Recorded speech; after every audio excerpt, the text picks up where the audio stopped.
Jadi salah satu cara menentukan tema dalam suatu karangan adalah, coba dilihat. A. Memahami karangan tersebut secara mendalam. B. Meminta bantuan kepada orang yang pandai. C. Bertanya kepada pengarangnya. D. Berdiskusi dengan teman. Yang paling benar di sini itu A. Memahami karangan tersebut secara mendalam. Ya, karena begini ya, ada dua macam dalam mengarang. Untuk yang mengarang itu sendiri atau pengarangnya, dia harus menentukan dulu tema, baru dia mengarang. Oke? Kalau yang ini ditujukan kepada pembaca, bukan pengarangnya. Kalau pengarangnya itu bikin tema dulu baru mengarang. Kalau kita pembaca, biasanya tema itu kan biasanya di dalam buku itu temanya tidak ditulis. Yang ditulis itu judul. Ya, temanya tidak ditulis. Temanya itu biasanya tersirat. Tersirat itu artinya ada di dalam tapi tidak ditulis. Itu namanya tersirat. Lawannya tersurat. Kalau tersurat ditulis, seperti judul itu ditulis. Kalau tema tidak. Kita sebagai pembaca biasanya disuruh untuk menentukan apa tema dari karangan yang dibaca itu. Nah, salah satu-satunya cara yang digunakan itu yang bagian A ini, memahami karangan tersebut secara mendalam. Bagaimana caranya memahami? Dibaca dari awal sampai terakhir. Kemudian setelah itu kita lihat apa yang dibahas di dalam karangan ini. Itulah temanya. Kalau yang dibahas, kalau judulnya misalnya tentang persahabatan. Ya, persahabatan dua orang anak yang tinggal serumah. Misalnya judulnya seperti itu ya. Persahabatan dua orang anak yang tinggal serumah misalnya. Nah, kita baca, dia ceritakan di dalam bacaan itu persahabatannya, dia ceritakan dalam persahabatannya setiap hari saling membantu, setiap hari saling peduli dan lain sebagainya. Yang satu sakit, yang lain membantu, yang satu kesulitan, yang lain membantu. Nah itu, kalau kita menentukan temanya, berarti temanya itu adalah persahabatan. Seperti itu, ya. Oke. Lanjut. Yang kedua, kalimat-kalimat berikut yang berisi tanggapan adalah, pokoknya di sini adalah D. Pahlawan adalah orang yang ikut berjuang untuk negara. Itu tanggapan kita. Jadi pahlawan itu adalah orang yang ikut berjuang yang membela negara. Tanggapan itu bisa beda-beda setiap orang, ya. Terkadang misalnya ada ditanya, apa yang dimaksud dengan apa tanggapanmu tentang pahlawan misalnya. Kalau misalnya yang satu ditanya orang yang membantu memperjuangkan kemerdekaan, itu tanggapan. Tanya lagi yang satu, bisa saja beda karena tanggapan seseorang itu tidak mesti sama. Biasanya tiap orang beda-beda. Lanjut. Yang ketiga, bacalah paragraf berikut, ya. Siswa kelas 5 membagi tugas kelompok. Ada yang membawa gunting dan kertas, ada yang membawa lem dan peralatan yang lain. Mereka sedang membuat kerajinan. Kalimat utama paragraf tersebut adalah, coba kita lihat, ini ide pokok ya. Pertama dulu, kalimat yang ditanyakan itu adalah kalimat utama. Hati-hati, ya. Lain ide pokok, lain kalimat utama. Oke? Kalau ide pokok bisa saja tidak semua kata diambil dalam satu kalimat. Oke? Tapi kalau kalimat utama itu harusnya semua kalimat yang ada di dalam itu diambil. Namanya saja kalimat utama. Ya, namanya saja kalimat utama. Jadi biasanya semua kalimat yang di dalam itu biasanya diambil, ya. Kita lihat. Siswa kelas 5 membagi tugas kelompok. Adakah di situ? Siswa kelas 5 membagi tugas kelompok. Oke, berarti saya mau tanya, itu diambil semua katanya, tah? Iya kan? Berarti sudah ada satu yang masuk syarat. Dua, ada yang membawa gunting dan kertas. Ada yang membawa gunting dan kertas. Itu tidak masuk. Karena kenapa? Tidak mengcover kalimat yang pertama. Dia cuma mengcover isi kalimat itu sendiri. Lanjut. Ada juga yang membawa lem dan peralatan yang lain. Kan? Mereka sedang membuat kerajinan. Oke. Di sini belum menunjukkan bahwa mereka itu sedang membuat kerajinan. Karena tidak dijelaskan kerajinan apa yang dibuat dan lain sebagainya.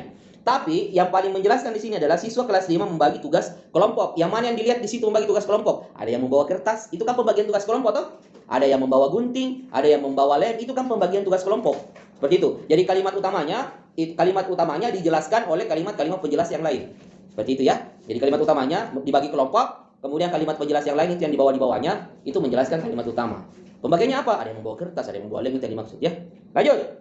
Jawabannya tadi A. 25 ya. Berikut ini yang tidak termasuk tahap-tahap dalam menulis laporan pengamatan adalah yang tidak termasuk ya. Berarti cari yang salah, cari yang bukan. Kalau dikatakan tidak termasuk berarti cari yang bukan. Melakukan pengamatan terhadap objek tertentu. Tahap-tahap dalam menulis laporan. B. Mencatat semua informasi. C. Menulis laporan. D. Membuat kerangka karangan. Coba dilihat. Melakukan pengamatan terhadap objek tertentu, mencatat semua informasi, menulis laporan. Itu masuk semua tahap. Yang tidak masuk itu bagian D, kerangka karangan. Karena kenapa? Laporan itu fakta, bukan karangan. Kalau karangan itu fiksi. Sudah saya jelaskan minggu lalu, fiksi itu berarti tidak pernah terjadi. Namanya saya mengarang. Oh kamu mengarang itu. Nah, itu berarti tidak terjadi, ya. Kecuali kalau menceritakan pengalaman. Nah, itu fakta pernah terjadi. Ya, tapi kalau mengarang itu tidak pernah terjadi. Cuma berimajinasi saja. Kalau di laporan itu semua fakta, Makanya karangan-karangan tidak termasuk. Ya, jawabannya dia ya. 26.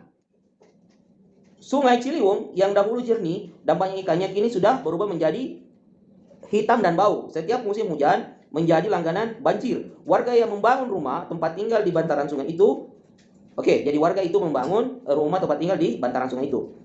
Membuang limbah rumah tangga ke sungai. Pokok persoalan teks bacaan tersebut, ingat, bedakan ide pokok, perhatikan dulu ke sini. Halo yang di belakang. Perhatikan dulu ke sini. Nggak usah baku pinjam-pinjam itu, saya kan sudah sampaikan dari awal. Bawa sendiri-sendiri, tidak boleh baku pinjam antar teman. Itu namanya apa? Aturan yang saya sudah buat supaya tidak ada yang saling bersentuhan, saling pinjam-pinjam alat. Seperti itu. Jadi kalau tidak ada punyamu ya berhenti, nggak usah pakai. Kalau misalnya cuma tip X label, dicoret saya, tidak masalah. Kalau mau, bawa tip X, seperti itu. Lanjut, bedakan ide pokok dengan pokok persoalan. Ya, kalau pokok persoalan itu apa masalah yang terjadi di bacaan itu atau apa masalah terjadi di paragraf itu namanya pokok persoalan. Kalau ide pokok lain lagi, ya. Lanjut. 1. Sungai Ciliwung dahulu bersih, bukan itu masalahnya. Sungai Ciliwung dahulu banyak ikannya, bukan itu masalahnya, ya. Kalau bersih berarti bukan masalah, bukan persoalan. Banyak ikannya bukan persoalan, karena itu bagus. Lanjut, Sungai Ciliwung setiap musim hujan menjadi langganan banjir. Ini persoalan. Satu persoalan, setiap hujan kok banjir? Itu kan masalah ya. Harusnya kan tidak banjir, itu namanya persoalan. D. Sungai Ciliwung menjadi hitam dan berbau karena warga membuang limbah rumah tangga di sungai. Itu sebenarnya adalah penyebab persoalannya, ya. Bukan persoalannya, tapi penyebab. Kenapa bisa banjir? Karena orang membuang sampah di sungai. Yang ditanyakan di sini adalah apanya? Pokok persoalannya. Berarti pokok persoalannya itu Sungai Ciliwung setiap hujan banjir, itu masalahnya. Jadi jawabannya adalah C, bukan D, ya. Jadi jangan salah. Kalau D itu dia apa? Kalau D itu dia penyebab persoalan. Yang ditanyakan adalah persoalannya. Lanjut. 27. Persamaan bunyi akhir pada puisi disebut, saya pernah jelaskan kemarin dulu toh, namanya rima. Tuhanku, dalam termangu, lagi. Ku masih mengingat dirimu, lagi. Biar susah sungguh, lagi. Itu namanya rima. Semua itu yang dimaksud di sini, persamaan bunyinya pada puisi, pada akhir puisi. Itu namanya rima, ya. Namanya rima, seperti itu, ya. Lanjut. 28. Penulisan tempat dan tanggal undang yang benar adalah, ingat. Untuk penulisan, perhatikan dulu, untuk penulisan tanggal, tempat dan bulan, tahun, ingat. Yang pertama huruf besar. Ya, misalnya Jakarta. Jakarta itu karena nama kota atau nama, ya. Dia J-nya itu huruf besar. Jadi semua di sini benar ya kalau J. Kalau Jakartanya. Oke. Antara Jakarta, tempat dengan tanggal yang memisahkan itu koma, bukan titik, salah. Bukan titik 2, salah. Bukan titik koma, salah. Yang di situ paling benar adalah B ya. B, Jakarta, 1 Desember, Desembernya huruf besar di awal, 2017. Seperti itu yang paling benar. B, bebek. Kalau A itu salah karena dia gunakan titik, bukan titik. Kalau C lebih salah lagi, dia gunakan titik koma. D salah lagi, dia gunakan titik 2. Yang paling benar adalah koma saja. Seperti itu, ya. 29. Dalam mengarang, kita harus memperhatikan pilihan kata. Istilah lain dari pilihan kata adalah diksi. Jadi pilihan kata itu namanya diksi. Jadi itu istilah. Kalau ditanya apa itu diksi? Pilihan kata. Ataukah boleh kau juga bilang kata. Seperti itu, ya. Jadi diksi itu kata. 30, terakhir. Puisi dibentuk oleh banyak unsur. Di antaranya adalah A. Tema, alur, penokohan. B. Majas, perwatakan, amanat.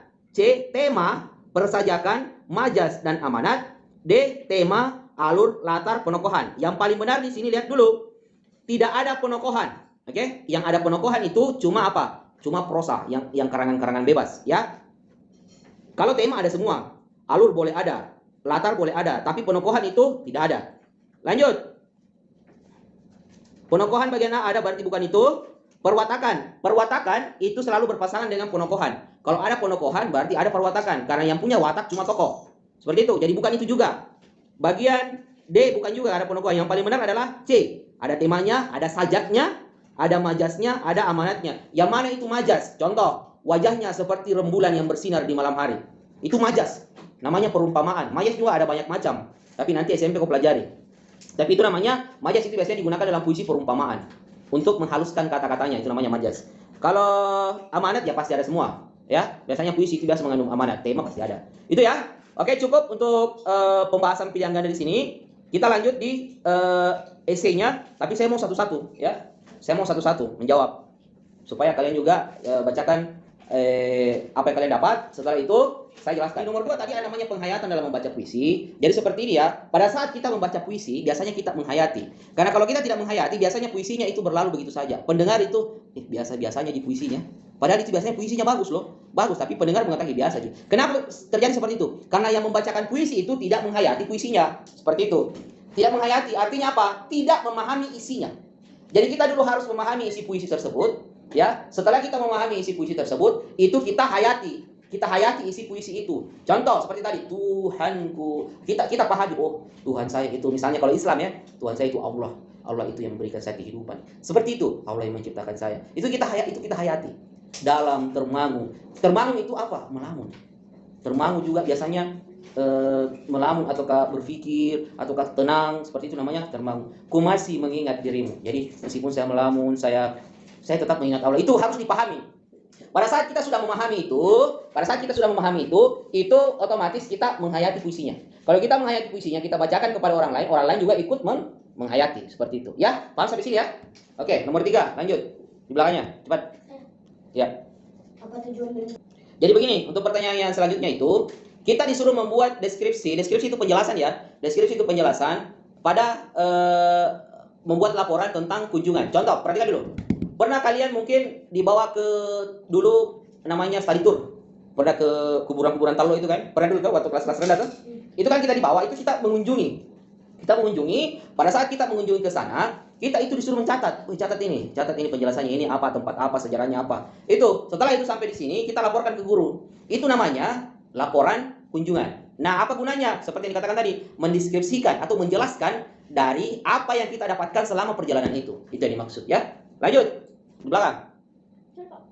Jadi gini ya, pertanyaan selanjutnya itu memberi etika dalam memberi tanggapan. Yang pertama tadi itu sopan. Saya tidak terima dengan itu. Itu salah, tidak seperti itu. Harus sopan. Sopan dan tidak menyinggung perasaan orang lain. Itu. Kita menanggapi sesuatu mungkin yang tidak sesuai dengan pemikiran kita, itu tidak boleh menyinggung perasaannya orang. Seperti itu. Yang kedua, sampaikan dengan kata-kata yang sopan dan santun. Seperti itu. Ya. Yang ketiga tadi adalah kita harus memberikan alasan. Misalnya, saya tidak sepaham dengan pendapatnya itu. Kenapa kamu tidak sepaham? Tidak, saya tidak sepaham saja. Itu salah, tidak seperti itu. Kalau kita tidak sepaham dengan orang lain, kita harus memberikan alasan kenapa kita tidak sepaham. Artinya ada pemikiran lain dari kalian. Nah, itu yang dimaksud dengan etika dalam memberikan tanggapan. Lanjut. Apa yang dimaksud dengan intonasi? Seperti tadi ada 2. Yang pertama itu adalah melihat dulu tanda-tanda baca yang ada di dalam misalnya naskah ya. Contoh, kalau koma berarti sejenak. Kalau titik berarti agak lama. Seperti itu yang dimaksud.